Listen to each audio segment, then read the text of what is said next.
one must learn to control one's attention. Attention is the key. If you learn to be programmers of your own reality, that's good. Of course, you'll take control of the mind, emotions, and feelings. Even if your mind is as boundless as the sky, behave like an ordinary person. When we separate the will from the ego, we feel that the will is not our own power.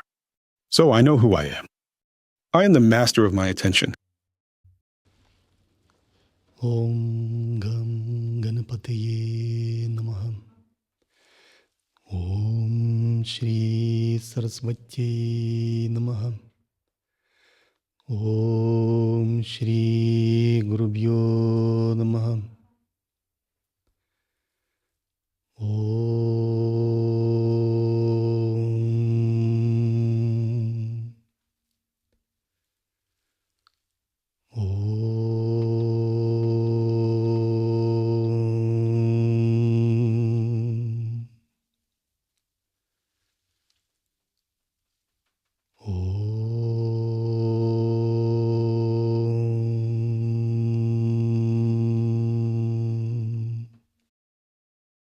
Ribhu Gita, Chapter 12.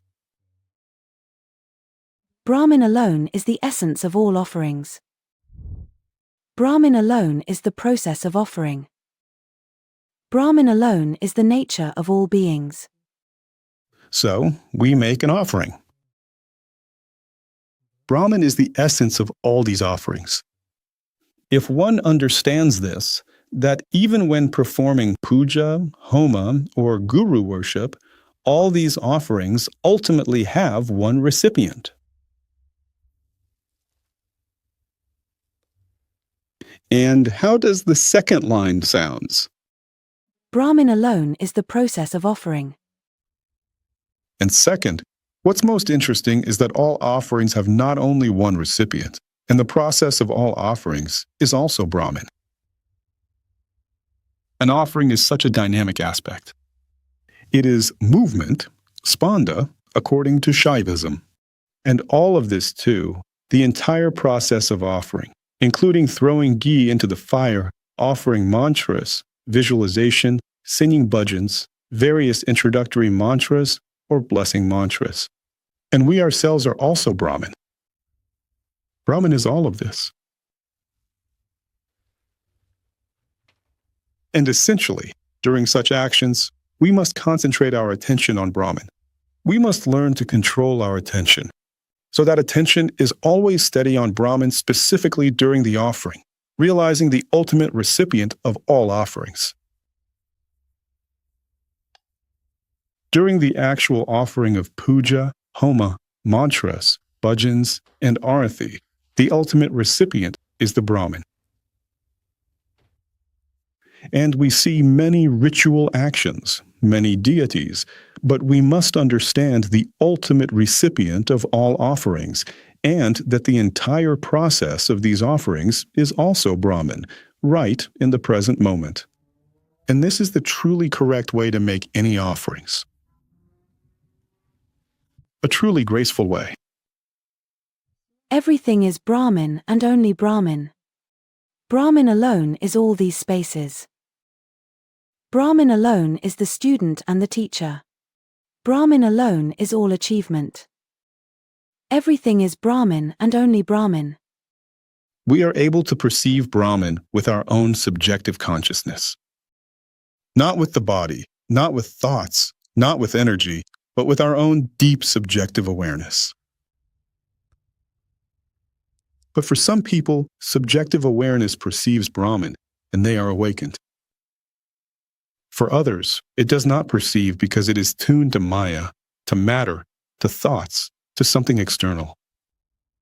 And what is the difference? The difference is that there are coarser souls, with a coarser type of consciousness in tamas and rajas. And there are more sensitive, sattvic souls. Those who possess a sensitivity to Shaktipat.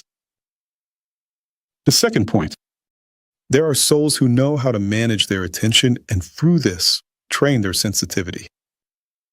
There are souls who do not know how to manage their attention, so they cannot train their sensitivity to perceive Brahman. And the point is that one must learn to manage their attention. Attention is the key. There are different terms for it, such as contemplation, dharana, and dhyana. That is the key. Where our attention is, that is what we perceive. And from this, the conclusion is that a sadhu is one who manages their attention. He does not let his attention move or float arbitrarily. He takes control of his attention. Attention can be likened to a cursor on a computer screen controlled by a mouse. Everyone understands. This cursor is meant to control the processes in the computer. We cannot say, well, here is the cursor, wherever it floats, let it float. Maybe it will click something somewhere. That will not work. No processes will happen. In the same way, our attention cannot float arbitrarily, because then it begins to highlight in the stream of consciousness our old karmic preferences. It moves randomly, chaotically, and events happen to us. They occur. And it is not a fact that they are good, because it is an uncontrolled process, a process based on old karma.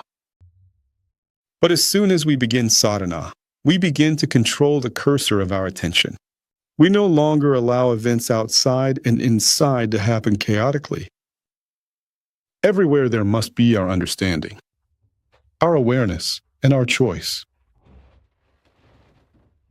Because we control our attention, we decide which energies, forces, and areas of the universe we need to illuminate, which ones are necessary for life, service, and liberation, and which ones we shouldn't illuminate or activate. This gradually becomes a controlled process. Therefore, among the qualities of an Advaita student, Sri Shankaracharya named the Viveka, the discernment wisdom. Viveka is understanding where to direct your attention and where not to. Second, one of the qualities is the pacification of the mind, shama, and dhamma, the discipline of the sense organs. All of this is the management of one's attention. A sadhu is one who, by controlling their attention, can achieve anything. For example, taking control of all feelings, all emotions, attaining vairagya, dispassion, attaining fearlessness, for example, by taking control of the feeling of fear. He now decides for himself whether fear will be in his stream of consciousness or not. It doesn't matter what the circumstances dictate. He now decides for himself, by managing his attention, whether his stream of consciousness will contain anger, jealousy, envy, attachment, joy, suffering, or ecstasy. He decides this. Do you understand how important this is? Usually, worldly people live in such a way that they decide nothing. Events just happen to them. Emotions happen to them. Concepts also happen to them. And they are dependent on what happens to them. But a sadhu begins to minimize what happens to him, and he begins to create reality, to program reality, to manage it with his attention. He learns to take on the role of a reality programmer. First, subjective reality, because external reality is harder to program. It's not as plastic as subjective reality, not as controllable. But he learns to at least act as the programmer of his own reality. And he learns this through his attention. And even if the body sends signals, for example, of anger, attachment, greed, envy, fear, pain, you know, the body sends various signals. Or the mind sends signals of emotionality. Or the subtle body sends signals. Then, with the help of attention, the yogi bypasses these signals, or blocks them, or chooses the signals he needs, and maintains his attention. And Ribhu says, for you, as a yogi, there is only one main object on which to hold your attention. That is God. That is Brahman. And a yogi trains not just to simply manage their attention for the sake of mental comfort, managing events, greater control, and life discipline. Secular yogis, secular people, and various psychologists do this as well. Magicians teach this. Many people teach how to manage attention and control the events of one's life through it. But Advaita Vedanta and Shaivism say that for moksha dharma, this is not enough. If you learn to be the programmers of your own reality, it is good, of course, and you will take control of the mind, emotions, and feelings, and material life to a certain extent. Not completely, but to a certain extent. But this will not lead to liberation. We learn to manage attention for a much, much more sublime goal, for union with the Absolute, for reunion with Brahman. This means we must refine and develop our attention so much that in any situation we can isolate the perception of Brahman and direct our attention with most of our consciousness, or a sufficient part of it, toward him. And this is what is called self-liberation. When we seemingly perceive a glass, water, but we have learned to manage our attention, and we know the glass has a void nature. The glass is not separate from consciousness. The glass is not separate from Brahman. Right in this glass, there is Brahman, if you look closely. Right in this water, right in the taste, right in this act. There is Brahman. And if you manage your attention, directing it to what stands behind all of this, to the voidness of the glass, to Brahman, the inseparability of water and consciousness, to the voidness of the taste, to the inseparability of the taste and Brahman, then you can isolate pure perception of Brahman directly. And then the action, the water, the taste, the glass, the vision of the glass will be self-liberated. Self-liberated means its significance will begin to diminish greatly. It will begin to dissolve in the perception, in the direct perception of Brahman. Then this action, although it will be performed, will be in second place. And in first place for the attention will be the awareness of the process of Brahman, both in movement, in perception, and in taste. And the essence of the teaching of self-liberation, the teaching of Advaita, is Nididhyasana, the ability to continuously perceive Brahman by operating one's attention. And through this, to be liberated from all limiting negative factors, emotions, the external world, the body, energy, and thoughts, of course. Question. Namaste. Please tell, up to what level does this energy of kleshas still arise, according to the teachings of the lands of wisdom, or according to the 16 kalas? Of course, well, sadhus interact with it somehow, but is there a level where it doesn't arise at all, this klesha energy, or is that not possible? It is possible. This land of wisdom, Bhumi, is called sattvapatti, the fourth Bhumi. Here, the space of pure consciousness manifests as sattva. You immerse yourself in the ocean of sattva. And kleshas, although they manifest at a rudimentary level as energy, are instantly transformed into sattva. And an example of such a yogi is a lotus growing from river mud. It's rooted in lower energies, but these lower energies lead to the lotus always appearing pure. And sattvapatti means attention has become so trained to abide in Brahman that an instantaneous transmutation of any dense energies into purity occurs. This is the energy of the body, or the energy of the external world, or the energy of perception. Well, relatively speaking, you see something impure. Well, for example, you're walking and you see a toilet, a cesspool. Well, clearly something impure. Everyone walks, well, past somehow, holding their nose. But you are immersed with the help of attention. You instantly shift the perception of the toilet to the perception of Brahman right against the background of the perception of the toilet. But your perception of Brahman with the help of attention becomes so intense that you feel light and sattva. And this perception is superimposed on the perception of the toilet. And the impure perception of the toilet, it changes because The perception of Brahman and its purity as sattva completely eclipses the impure perception. And you look, the toilet, in general, is not so impure.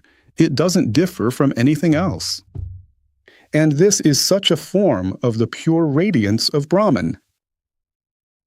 And so you develop equanimity towards pure objects and impure ones, not in the sense that you somehow lump everyone together, but in the sense that even impure objects you pull up to a high level of purity. You understand, it's just that this purity is denser, but it's the same purity. And you develop a single taste and pure vision because you have learned by controlling attention to isolate the luminous, pure aspect of Brahman. And this happens on the fourth Bhumi. On which Bhumi a person could not see physically at all, when he sees only the light in general. I mean, when he does not see with eyes and perceive senses. Or is it impossible to perceive only light? On which Bhumi? Brahman is light at its core, but it's not seen with physical eyes. The higher the Bhumi, the less you see with your eyes, with visual consciousness, and the more you see with the Atman, the spirit. On the fifth Bhumi, there's a detachment from objects altogether, and even more so on the sixth. So on the fifth and sixth Bhumis. Om. Guruji, but when attention sometimes wanders, it's now on the subject, then on the object, then on perception itself. Then it merges. And so, where is it? Well, better to prioritize holding this attention. A beginner yogi's attention is like a cursor on a computer screen when a 2-year-old child grabs the mouse. And they accidentally click somewhere and something opens up. Well, this is as for an ordinary person. But as your user skills improve, you keep that cursor under control more and click in the right places more often. And so you must make a firm resolve. I am the master of my attention. I will manage my attention. I will train daily and regularly in managing my attention. Even this satsang is nothing but a way to fix attention on Brahman through Shravana, listening. We try to hold attention on Brahman through the intellect, the logic of conversation, and listening to texts. Perhaps if we could hold it directly and perfectly, maybe we wouldn't need explanations or listening to texts. But for now, it's necessary. And so Shravana, listening, by the way, is one of the legitimate, authoritative ways to achieve liberation. Simply by listening. For example, 40 years of listening every day to commentaries on the Ribhu Gita, Avadhuta Gita, Ashtavakra Gita. Maybe not 40 for some, 10 maybe for some. But it's one of the authoritative ways to achieve enlightenment, liberation, simply by listening, even doing nothing else but listening. Because if you concentrate your attention on Brahman every day for 40 or 20 or 10 years, then sooner or later, Brahman begins to notice you. Sooner or later, you immerse yourself in Brahman. So, what to do if your attention wanders? Make a decision. I will manage my attention. I will train my attention every day.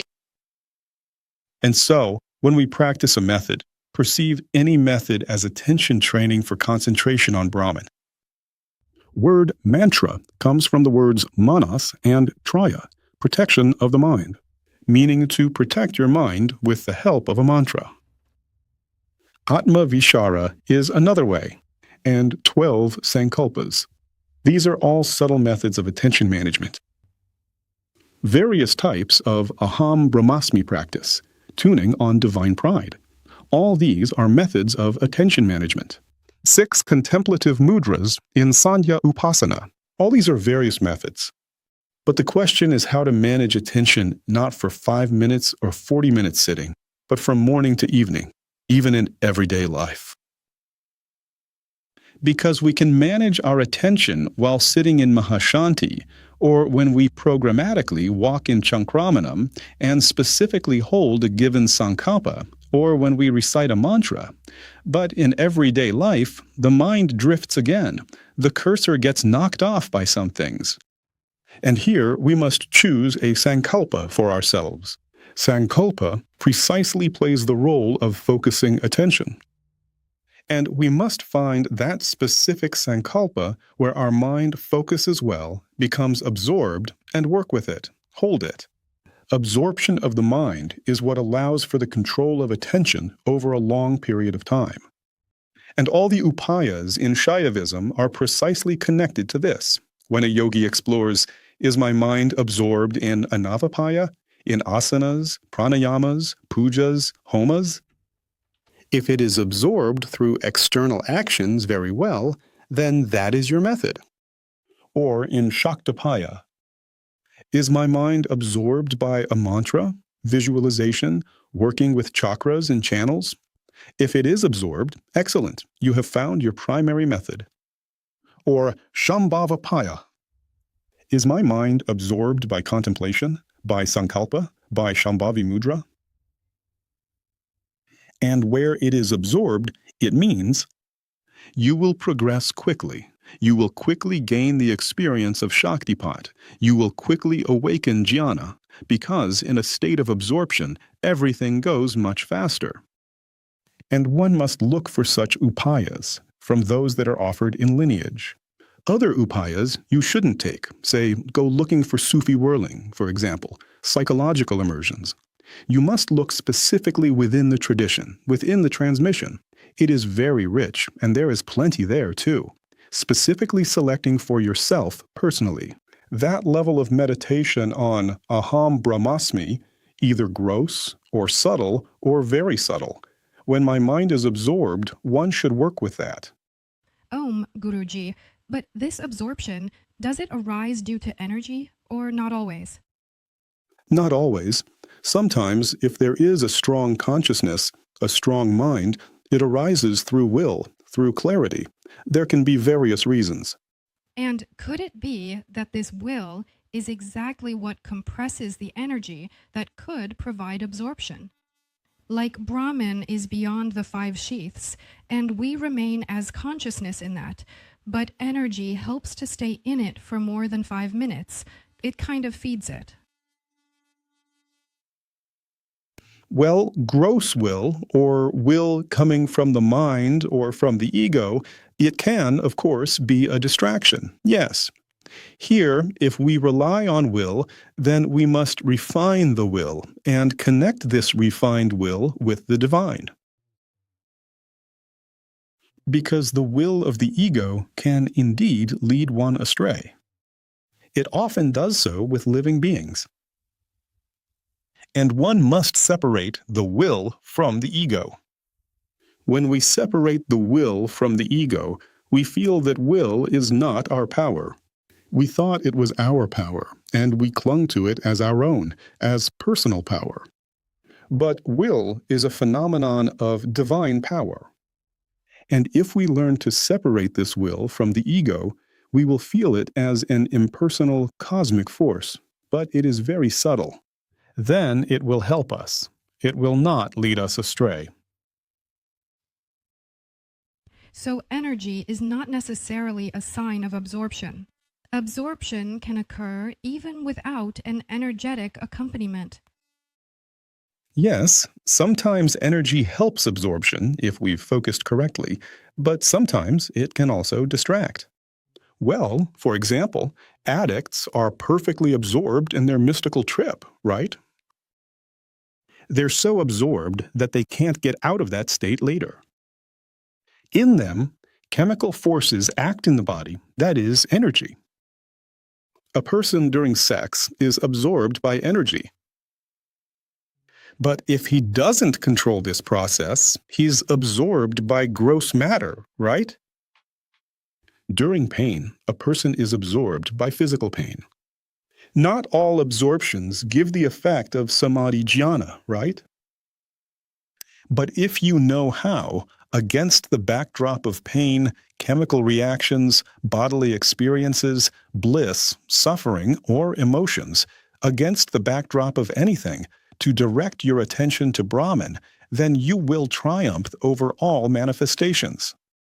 Brahman alone is all the mantras of the world. Brahman alone is their repetition. Brahman alone is all other action. All the world's mantras are Shabda Brahman, the manifested sound Brahman. And behind Shabda Brahman stands Brahman as the source, and all the repetition of all mantras. On the globe, billions of living beings repeat mantras and recite prayers. This is also the vibration of Brahman. And behind all this stands Brahman. And when we recite a mantra, we need to keep this in mind. And such contemplation of Brahman is the best way to recite a mantra. A mantra becomes very effective when, while reciting it, we remember its source as Brahman. Everything is Brahman, and only Brahman. Brahman alone is the silence of stillness. Brahman alone is the heart of hearts. Brahman alone is true wholeness. Everything is Brahman, and only Brahman. Brahman alone is that which is imperishable. Brahman alone is beyond destruction. Brahman alone is like Brahman. Everything is only Brahman, and only Brahman. Destruction is linked to cycles of time cycles. Time cycles and the action of time occur in the sphere of external objects and phenomena. The universe is created and destroyed precisely in the sphere of external phenomena. Human birth or human death also takes place in the realm of external objects, in the realm of external phenomena. Time, temporal processes, historical processes, changes. The movement of Kala Shakti, of temporal energy, also occurs in the sphere of external objects. If you dive deep in the sphere of the internal subject, in the sphere of internal awareness, there are no such pronounced temporal processes. There is no such explicit creation of the universe or explicit destruction of the universe.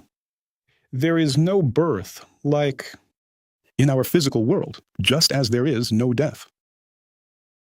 The closer we are to subjective awareness, the less the effect of time is there.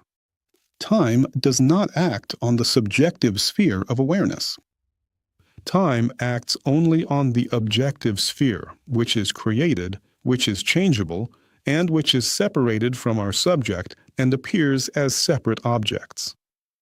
Hence the understanding, the key to eternal happiness, to liberation, to immutability, is the establishment in I amness, in self-subjectivity, in the subjective sphere of awareness. But if we establish ourselves in the subjective sphere of awareness at the level of the subtle body, at the level of the mind, this will not be enough, because it is still subject to destruction, subject to time cycles, 5 sheaths, 5 koshas. One must establish oneself in such a subjective layer of self-awareness that is beyond the 5 sheaths. Then surely neither time, nor birth, nor death can affect this self-subjectivity. Therefore, directing attention beyond the 5 sheaths to the state of Turiya is to be established in Brahman. And this ultra-subtle self-subjectivity, it is eternal. It cannot be destroyed. It is not affected by the cycles of time. Nothing affects it. And when you have understood the principle of Atma-vichara, for example, maintaining Sahaja, you feel a steady joy. You suddenly feel that you have found something immutable that is always with you and nothing can affect it. For example, you maintain Atma-vichara, or you maintain the state of space. Experiences come: cold, heat, pain, emotions. But against the background of all these emotions, you see that your inner observer in Atmavichara, or your consciousness of space, is not affected. And it's so simple. You are simply attentive in Atmavichara to the sense of I, or you are attentive to space, and you feel that nothing is being affected. You just have to be attentive and take root in that attention. Emotions don't affect you. Concepts don't affect you either, neither your own nor others. They sort of don't reach you. They don't touch you. They're too coarse. There's a lay student who periodically contacts me during online darshan. And he asks, "Guru, how are you doing? How are you living there?" He's known me for a long time now. And I remember 15 or 20 years ago, he asked me this once again. And I said, well, monks always live the same way, preaching and practicing according to a schedule. 20 years passed, and he asks me, "Guru, how are you living?" I give him the same answer. He says, "Well, you always give me the same answer." Because I don't feel that anything significant is happening on the outside. Everything is as usual. For my self-subjectivity, in general, nothing is happening. Something moves, something happens. People walk around, they talk, monks come, some go for retreats, programs are conducted. But overall, my self-subjectivity is outside of this. Time doesn't reach it. It remains the same. So, in an absolute sense, everything plays out, but nothing happens. This is a very young, fresh state of I am, like in that picture describing the life and amazing adventures of the Buddha. In one picture, he sits shining. In another, he sits shining. And in the third, he sits just the same.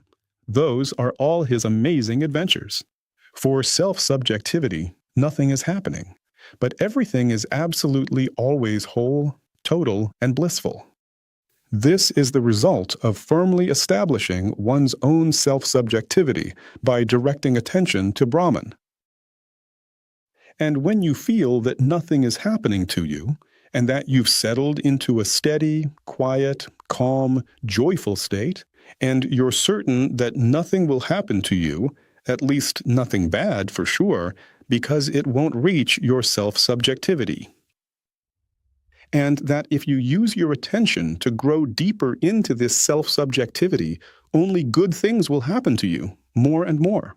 Various subtle energies will awaken. Grace, happiness, joy, spontaneity, freedom, purity, beauty, luck, and bliss will only increase. And this will happen exclusively within your inner sphere. And nothing negative will reach there. But this is a sign that you are in a good Nididhyasana, that you have trained your attention to be fixed on Brahman. Brahman alone is that which is imperishable. Brahman alone is beyond destruction. Brahman alone is like Brahman. All is Brahman and only Brahman. Brahman alone is the abode of truth. Brahman alone am I, without a doubt. And the word that points to Brahman. All is Brahman and only Brahman. The meaning of the word I is Brahman. Brahman alone is the Supreme Lord. Brahman alone is called you. All is Brahman and only Brahman.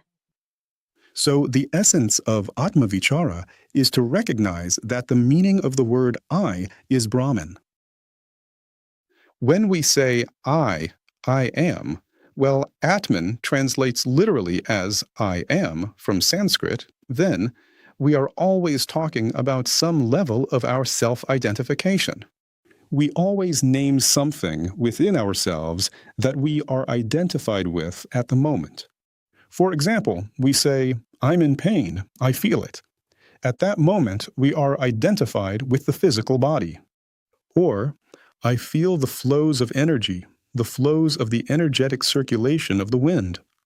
We are identified with the energy body. Or, we talk about emotions. We say, I am joyful, or I am sad. I am overwhelmed by emotional pain. We are identified with the subtle body. Or we say, I think this way. My ideas, my concepts are such and such. We are identified with the mental body. Or we are identified with the causal body, and you say, and my decision is this. My vision is that. That is, the causal body expresses the very essence of our I and our will. But if we shift our attention to a higher identification, then the sense of I leaves the 5 sheaths. To take one's attention away from the senses, from the 5 sheaths, means to take one's identification away from the 5 sheaths. When you take your attention away from the 5 sheaths, your identification becomes subtler, and you begin to desire to identify yourself with Brahman. You no longer want to identify yourself with something coarser. You can identify the body as yours, but not you. Like your suit, but not yourself. And yes, this body is yours, because you live in it after all, right now. Yes, this energy is yours. Yes, this, the astral sheath, is yours, since you live in it.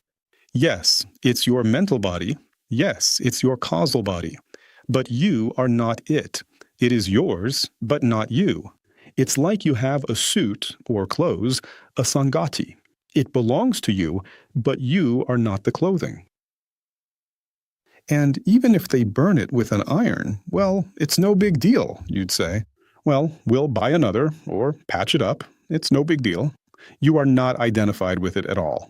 You don't feel any pain or any emotion because you don't project your sense of self so strongly onto the 5 sheaths. But if a person doesn't know the secret of this attention management and projects their attention onto the 5 sheaths, the sense of self onto the 5 sheaths, and they are identified with these sheaths, then everything that happens to these sheaths they attribute to themselves. And by identifying, they are deluded, suffering, or rejoicing along with these sheaths. These sheaths are impermanent, constantly changing. And such a person feels that they are also impermanent, and that they are always changing. But when we release attention from the 5 sheaths, that is self-liberation in the true sense. When we direct our mind to Brahman, then we laugh. So this isn't happening to me. It's not happening to me. It's happening to what belongs to me. Yes, I am managing it right now, but this is not who I am. It's like, for example, if you drive a car, the car might get scratched. The car belongs to you, but it is not you. If you were scratched, it would be worse. But if the car is scratched, well, it's no big deal. It can be painted. It is not you. And in the true sense, the sense of self in every enlightened, sooner or later, begins to identify itself with Brahman, at least in view and in contemplation. In behavior, we identify ourselves, as usual, with people, which is why there's a saying, even if your mind is as boundless as the sky, behave like an ordinary person. Yes, in behavior. But in the depth of the self, in view, in contemplation, the yogi learns to identify themselves with Brahman. And the one who identifies themselves with Brahman never worries. If he is told, "Do you know what somebody said about you?" he'd say, "What difference does it make what they said? I am Brahman, after all, and what can be said about Brahman? Read Shankara, read the Ribhu Gita. That is all that can be said about Brahman. I am Nirguna. I am Kalatita, Tattvatita. I am all-knowing, all-pervading." And what he said, he didn't say about me. He spoke about one of my sheaths. Well, whatever it might be, what they said about my suit isn't that important. It doesn't violate the integrity of your identity, your self-perception. Your self-subjectivity is not violated because you know who you are, Like that Tibetan monk whom the Chinese, when they put him in prison, mocked him, saying, "You're a scoundrel, a fraud, fooling the people, telling them fairy tales about liberation, about nirvana, about Buddha. It's opium for the masses." He just smiled and said, "Well, yes, yes." Then, the next time, they decided to try to manipulate him instead. They'd say, "You're a great teacher, a true master, a monk. We bow down before you." He would say, "Sure, sure." They asked, "Why do you keep smiling? And why is it that nothing seems to get to you?" He said, "Well, I know who I am. So you aren't the ones who can tell me who I am. I know who I am. And your words mean nothing to me." This is the result of establishing a correct identity. And practicing Atmavichara, practicing Sahaja, practicing Nididhyasana, isn't just meditating on Brahman as something separate from yourself. Like, here I am. I'm meditating that somewhere out there is Brahman, beyond time, beyond space, eternal and indestructible. Nididhyasana is directly perceiving your own identity with Brahman. Meditation on Brahman cannot be dualistic or divided. Here I am, and here I am meditating on Brahman. That is not Nididhyasana. True Nididhyasana is being Brahman and identifying yourself with Brahman in every single moment. And when this identity becomes as natural as breathing, it is called Sahaja. It requires no supports, no effort, or anything else. And at first, our attention establishes this identity through concentration and mantra. But when the attention is fully tuned, this identity becomes natural, Sahaja. Brahman alone is boundlessness itself. Brahman alone is the ultimate goal. Brahman alone is the space of clarity. Everything is Brahman, and only Brahman.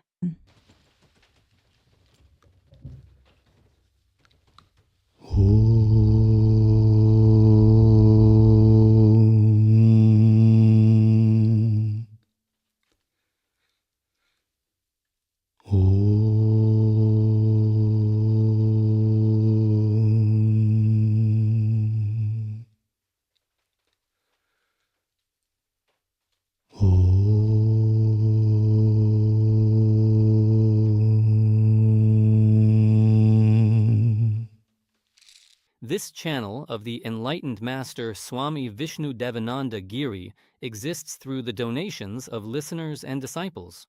You can support the release of new videos using the details in the description. By doing so, you gain spiritual merit and help change this world for the better.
Shankara Bom Bom Hare Hare Jai Shiva Shankara Bom Bom Hare Hare Hare Hare Hare Hare Bom Bom Hare Hare Hare Hare Hare Hare Bom Bom Hare Hare